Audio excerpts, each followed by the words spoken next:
Pero el único freno que usted tiene en su vida entera para los pecados de la mente es su ¿qué? Su conciencia. Y usted necesita alimentarse de la palabra de Dios constantemente, meterla a su mente, para que su conciencia realmente opere a máxima potencia.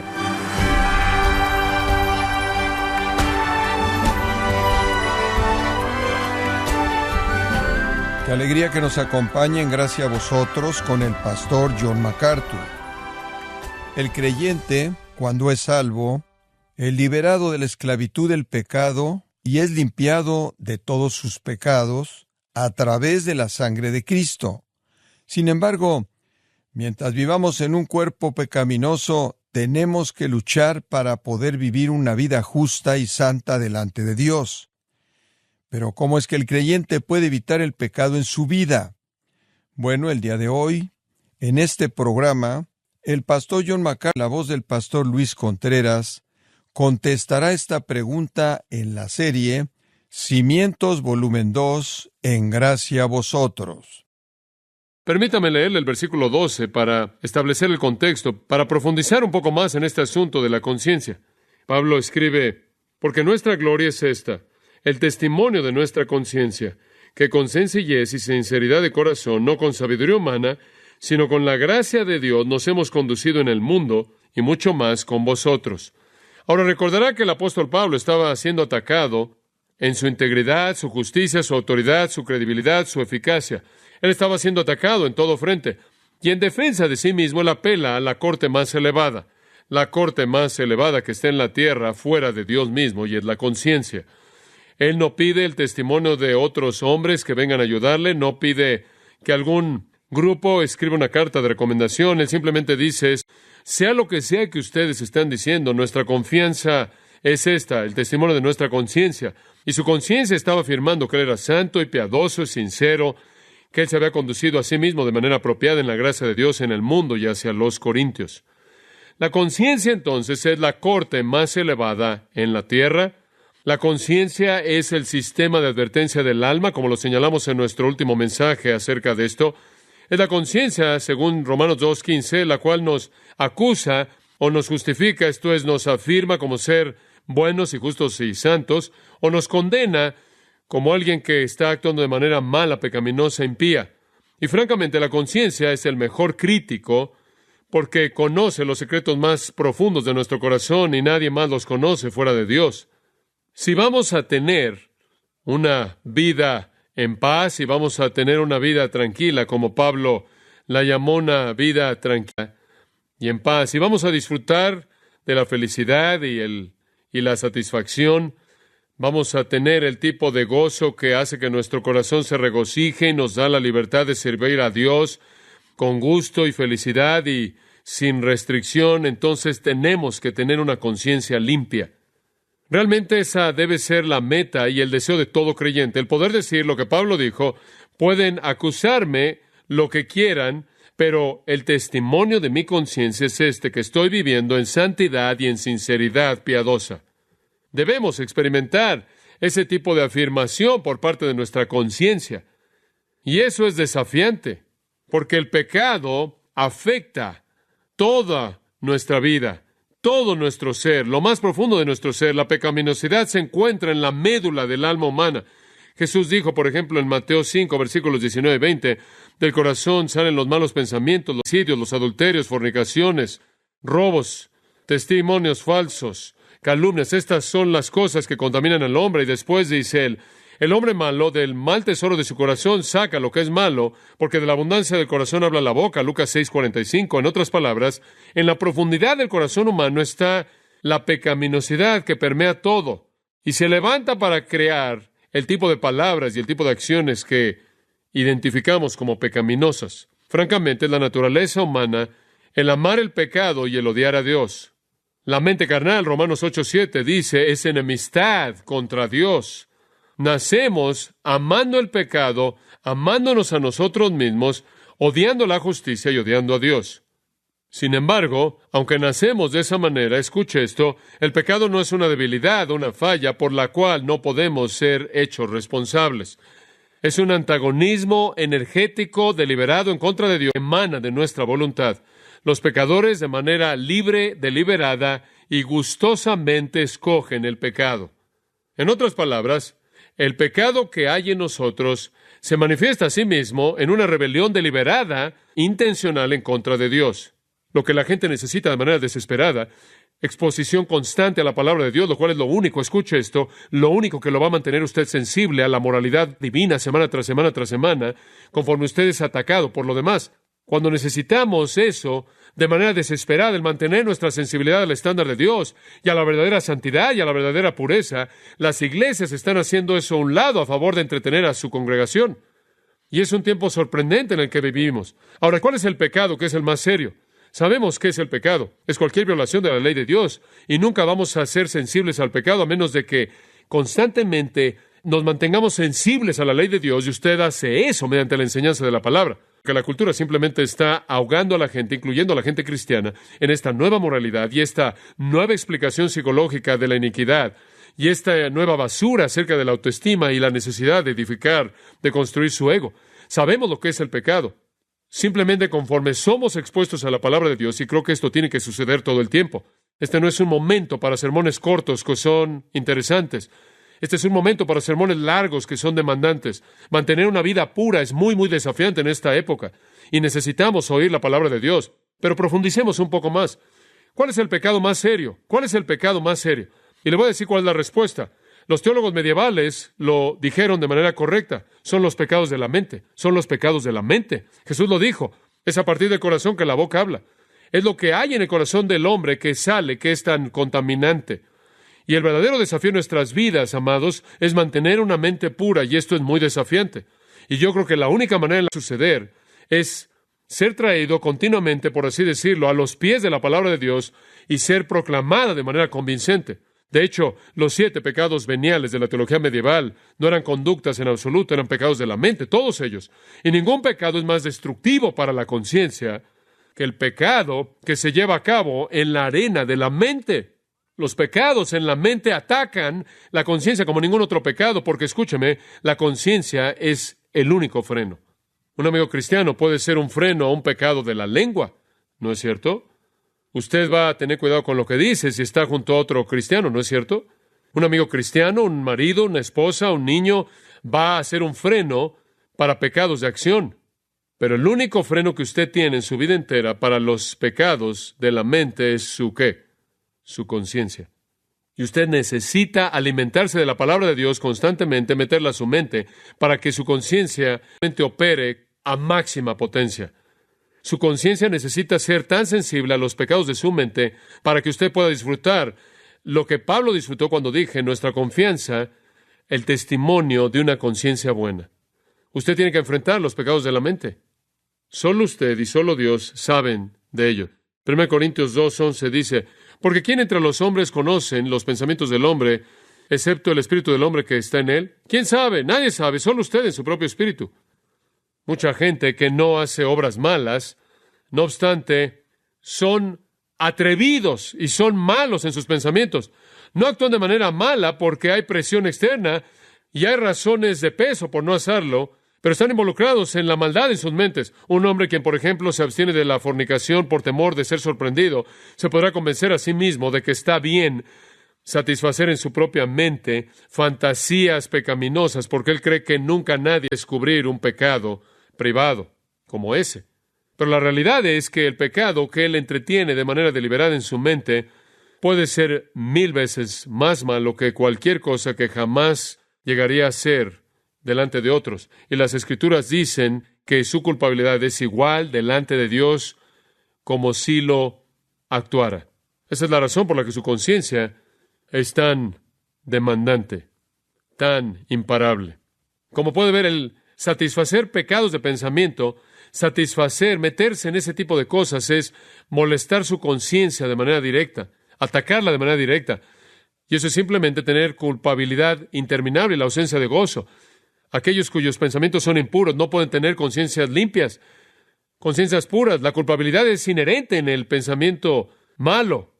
Cuando los pensamientos están contaminados, la conciencia inmediatamente es contaminada y la conciencia grita. A los puros, dijo Pablo, capítulo 1, versículo 15, todas las cosas son puras, pero a los que son inmundos, nada es puro.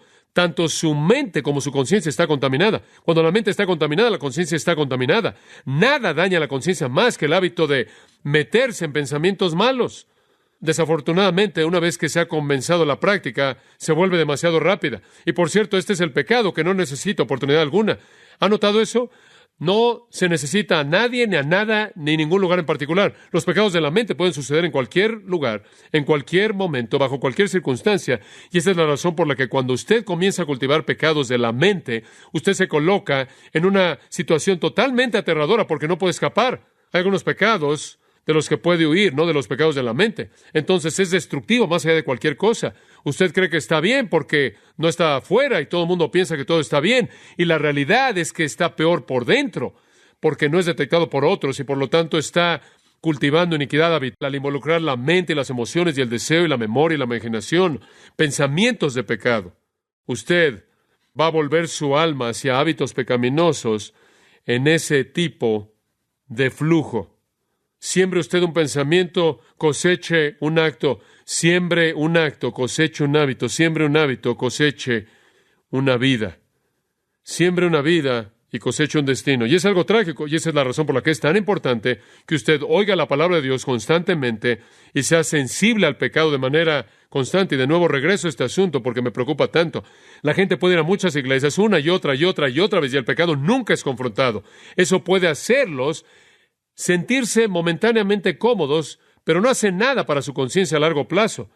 No está ayudando, está estorbando, y eventualmente esas cosas por dentro se van a manifestar por fuera. Nunca nadie cae en adulterio, leemos acerca de eso con pastores y otros. Nunca nadie cae en adulterio. El corazón del adúltero ha sido moldeado por un proceso largo de pensamientos pecaminosos y pensamientos de lujuria. Es moldeado de esa manera. El corazón del ladrón está inclinado mucho antes de que su acto de robo se lleve a cabo. Ya ha sido moldeado por la avaricia. Todo el pecado es incubado en primer lugar en la mente. Y Santiago lo dice en Santiago 1:13. Nadie diga cuando es tentado, soy tentado por Dios, porque Dios no puede ser tentado por el mal, ni Él tienta a nadie, sino que cada uno es tentado cuando de su propia concupiscencia es atraído y seducido. Entonces la concupiscencia, habiendo concebido, da luz el pecado, y el pecado, siendo consumado, da luz la muerte. No os engañéis, hermanos, todo comienza adentro. Y una y otra vez usted se acuerda de que Cristo reprendió a los fariseos porque observaban la ley ceremonial externa y ellos descuidaban la parte moral. Estaban preocupados de manera total con parecer justos y eran como una tumba, blancos por fuera y por dentro apestaban con huesos de cadáveres. Él les dice, ay de vosotros, escribas y fariseos hipócritas, porque limpiáis lo de afuera del plato y del vaso, pero por dentro están llenos de robo y de malicia.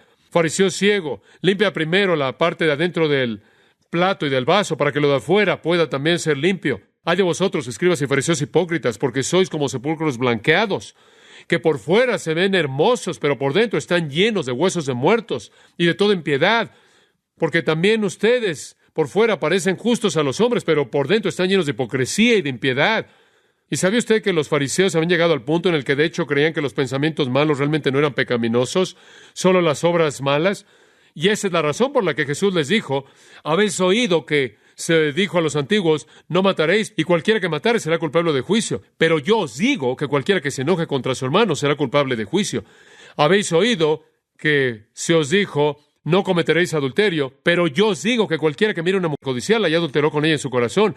No solo el homicidio es pecado, sino también el enojo. No solo el adulterio es pecado, sino también la lujuria. Trate de decirle eso a nuestra cultura. ¿Qué debe estar pasando en nuestras mentes? ¿Qué debe estar pasando en las profundidades de nuestras mentes y corazones? ¿Qué debe estar pasando ahí? Le voy a decir ¿qué? Adoración y amor a Dios. Adoración y amor a Dios. Cuando fuimos salvos para ser buenos adoradores, verdaderos adoradores. El Señor nos salvó para que fuéramos hechos verdaderos adoradores. Escuche esto. El pecar en la mente entonces es profanar el santuario mismo en donde nuestra mejor y más elevada adoración debe estarse llevando a cabo. Entonces, cultivar pecados de la mente no solo contamina la mente, sino que quita el lugar de la adoración para lo cual fuimos salvos. Y ahí de nuevo puede ser definido como una forma de blasfemia. Algunas veces es relativamente fácil el confesar y dejar actos de pecado, palabras de pecado, pero los pecados de lo que pensamos siguen y no se confiesan más que cualquier otro tipo. Son los pecados que oscurecen el alma. son los pecados que dañan la virtud, operan de manera directa en contra de la conciencia, y ahí está la conciencia peleando con todo lo que tiene en contra de este ataque. Esa es la razón por la que el Antiguo Testamento dice en Proverbios 4:23, sobre toda cosa guardada, guarda tu corazón, porque de él mana la vida. Pero ¿sabe una cosa? Más allá de la conciencia, tengo que decir que Dios conoce nuestros corazones. Hechos 15:8 dice, Dios conoce nuestros corazones. 1 Juan 3:20 dice, Dios es mayor que nuestro corazón y conoce todas las cosas. David escribió, tú entiendes mi pensamiento desde lejos y estás íntimamente familiarizado con todos mis caminos. Entonces Dios sabe si tenemos un corazón lleno de lujuria, de enojo, de avaricia, que es hostil, orgulloso, que está cultivando todos esos de pensamiento, o si nuestro corazón está entregado a la adoración a Él. Salmo 44:21 dice, ¿acaso Dios no sabrá esto porque Él conoce los secretos del corazón? Jesús le dijo a los fariseos en Lucas 16:15, vosotros sois los que os justificáis ante los hombres, pero Dios conoce vuestros corazones, porque aquello que es de alta estima entre los hombres es aborrecible a los ojos de Dios. ¿Y sabe una cosa? Lo que pasa en su corazón es la prueba de su virtud. Proverbios 23:7, porque cuál es su pensamiento en su corazón, tal es él. Proverbios 6:12, un hombre impío, un hombre malo, es el que con perversidad en su corazón planea el mal continuamente. ¿Quieres saber lo que realmente es? Ve a su corazón, vea hacia adentro, porque como el agua, el rostro refleja al rostro, así el corazón del hombre refleja al hombre. Proverbios 27:19. La conducta externa no es una medida precisa de virtud. Los pensamientos de su corazón revelan la verdad. Los pensamientos de su corazón solo son conocidos por Dios y su conciencia. Y amados, es tan crucial que cultivemos una vida pura para que podamos disfrutar del testimonio de una conciencia limpia. Y sabe una cosa, entre más tiempo pasa aprendiendo la palabra y entre más es expuesto usted a la palabra, más está lleno su corazón con su verdad, mayor será su amor y su adoración hacia Dios, y la limpieza de eso va a llevar a una conciencia limpia. Honestamente, no sé cómo los hombres pueden de manera posible alimentar su vida de pensamientos, de cosas sucias y obscenidades y cosas impías y cosas que desagradan a Dios, y ponerse de pie y ministrar sin que sean literalmente atacados por su conciencia. Los consoladores de Job, de ellos, llegaron a él y lo acusaron falsamente, y no había nada en su vida de lo que podían acusarlo, ¿verdad? Usted se acuerda de Job, él era más justo que cualquier otro hombre. ¿De qué lo iban a acusar? Le voy a decir de qué lo acusaron, de una vida de pensamiento sucia. Sofar llegó a él y dijo en Job 20, versículos 12 y 13, la maldad es dulce en su boca y lo esconde debajo de su lengua. Aunque lo desea, no lo va a soltar y lo tiene en su boca. En otras palabras, él realmente es impío por dentro. No lo ven, no lo oyen, pero es sucio por dentro. El retrato que él pintó del pensador malo es vívidamente verdadero. Los pensamientos malos son como dulces para él. Para el pensador malo le dan una gran satisfacción sus iniquidades imaginarias, saborean sus fantasías malas, lo disfrutan como un bocado de dulzura debajo de su lengua, le dan vueltas en su imaginación, regresan a los mismos pensamientos impíos, de los cuales pueden derivar, hacer una y otra vez, los disfrutan como un animal que está rumiando, y traen sus pensamientos malos favoritos una y otra vez para reavivarlos en la mente. De esto acusaron a Job, pero lo juzgaron mal. Job se había guardado cuidadosamente en contra de eso. Esto es lo que dijo en Job 31:1. Hice pacto con mis ojos, ¿cómo había pues yo de mirar a una virgen? Yo no veo ninguna dirección que va a cultivar un pensamiento malo. Él sabía que Dios era la audiencia de sus pensamientos. Él dice esto, ¿acaso él no ve mis caminos y cuenta todos mis pasos? Si yo he caminado con falsedad y mi pie se ha apresurado y ha seguido el engaño, que él me pese con pesas precisas y que Dios conozca mi integridad. Y después Job negó que su corazón había seguido sus ojos. Él negó que su corazón había sido atraído por otra mujer. Ese habría sido un crimen de lujuria, dice él, en iniquidad. E iniquidad a ser juzgada por los jueces. El esconder la iniquidad en el seno, dijo él, sería el cubrir la transgresión de uno como Adán. El pensamiento mismo acudía a su corazón justo. No, Job estaba muy consciente del peligro de los pensamientos pecaminosos. Él de manera deliberada, consciente, guardó su corazón para evitar esas cosas. Y después, ¿sabe qué más hizo él? Él inclusive ofrece un sacrificio a Dios en caso de que sus hijos hubieran pecado en sus corazones. Cuando los días del banquete se habían completado, Job enviaba y los consagraba y se levantaba temprano por la mañana y ofrecía holocaustos según el número de todos ellos, porque Job dijo: quizás mis hijos han pecado y maldecido a Dios en sus corazones. Esto hacía Job de manera continua, preocupado no solo por la vida de sus pensamientos, sino también por la vida de pensamientos de su propia familia. Esa es la razón por la que dijo: no hay ningún otro como él en la tierra. Él es un hombre perfecto, él es un hombre irreprensible y recto que teme a Dios y se vuelve del mal. Entonces, todo este asunto de pecados de pensamiento tiene que ser enfrentado. Si vamos a enfrentar la conciencia, si vamos a liberar nuestra conciencia y disfrutar de paz y gozo y felicidad y el gozo de la experiencia cristiana. Si usted quiere callar su conciencia ruidosa, usted va a tener que enfrentar su vida de pensamientos. Hay 3 maneras en las que la mente se involucra en pecado. Simplemente las voy a mencionar y después voy a detenerme. Pecados de memoria, en primer lugar. El disfrutar la memoria de pecados pasados, el traer de regreso una memoria de un pecado pasado y repetir el pecado de nuevo. No hace mucho tiempo atrás bauticé a un hombre que había sido homosexual, transformado por Cristo, su vida fue cambiada, su círculo de amigos fue cambiado. Él se alejó lo más que pudo de cualquier cosa que le recordaba de la vida pasada. Él no era tentado por amantes antiguos, él no era tentado por los homosexuales que lo rodeaban, pero ¿sabe qué era lo que le traía una tentación incesante? Adivine, su memoria, que reciclaba todas las relaciones ilícitas de su pasado, memorias tan vívidas, tan incrustadas en su cerebro que él pensaba algunas veces que nunca podría vencerlas. Todas las relaciones viles del pasado estaban acumuladas ahí, y si quería, él podía decirle no a esas tentaciones, y si él quería, podía decir sí, y podía reciclar la inmundicia del pasado. El pecado tiene una manera de grabarse a sí mismo en nuestras memorias con sensaciones vívidas que no podemos sacudirnos.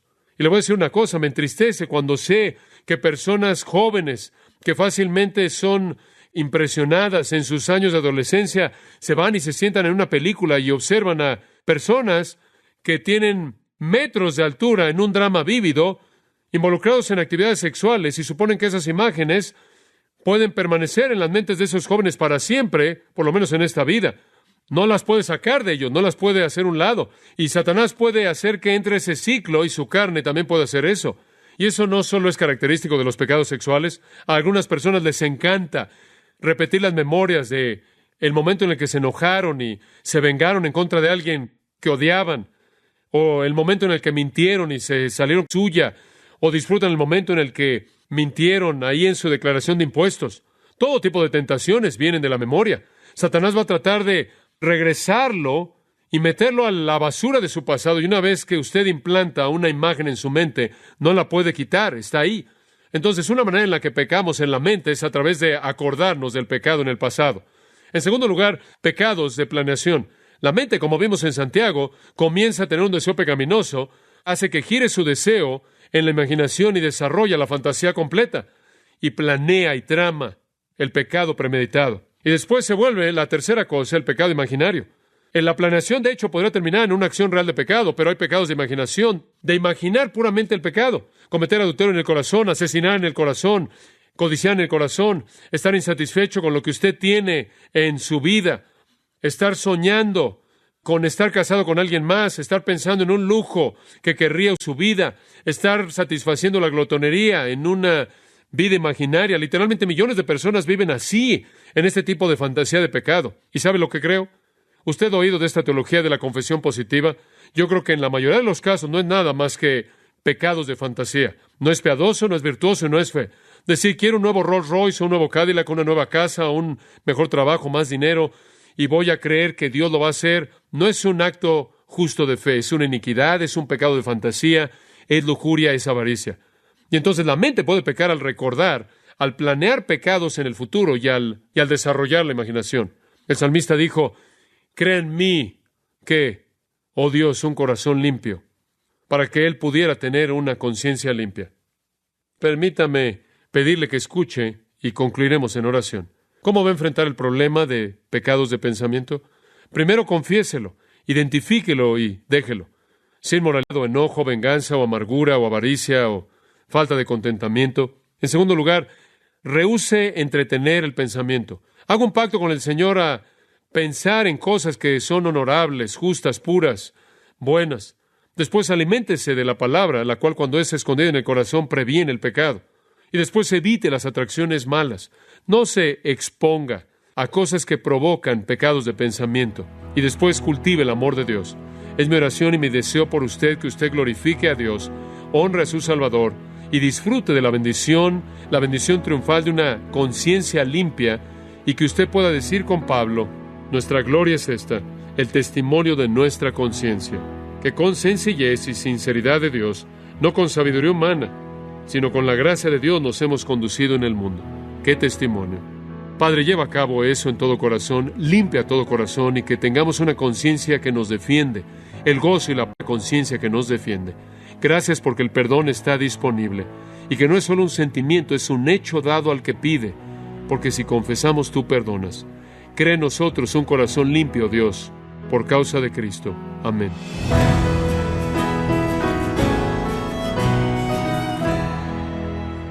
Usted ha escuchado al pastor John MacArthur, quien nos enseñó la importancia de buscar pureza de nuestros pensamientos para mantener una conciencia limpia, que nos lleve a una adoración verdadera a Dios, en la serie Cimientos Volumen 2, aquí en Gracia a Vosotros. Y estimado oyente, quiero recomendarle el libro Los Pilares del Carácter Cristiano, en donde John MacArthur nos ofrece un examen detallado de las actitudes fundamentales del carácter de quien ha sido regenerado. Adquiéralo en la página gracia.org o en su librería cristiana más cercana.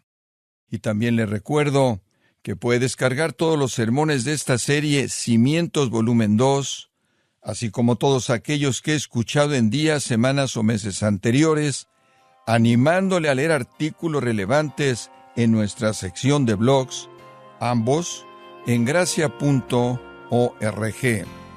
Si tiene alguna pregunta o desea conocer más de nuestro ministerio, como son todos los libros del pastor John MacArthur en español y los sermones que también usted puede adquirir, escríbanos y por favor mencione la estación de radio por medio de la cual usted escucha Gracia a Vosotros.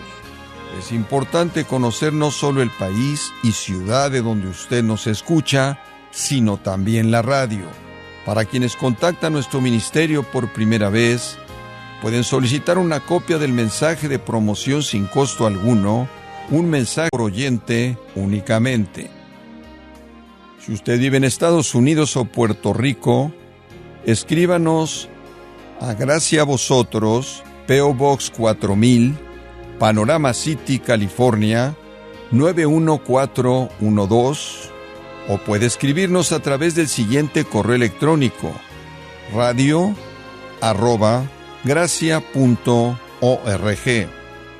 Le damos las gracias por su tiempo y sintonía, en nombre del pastor John MacArthur y del personal, y le comento que estamos orando para que Dios continúe extendiendo su gracia en usted, mientras nos acompañe en la próxima edición, para continuar desatando la verdad de Dios un versículo a la vez, aquí en Gracia a Vosotros.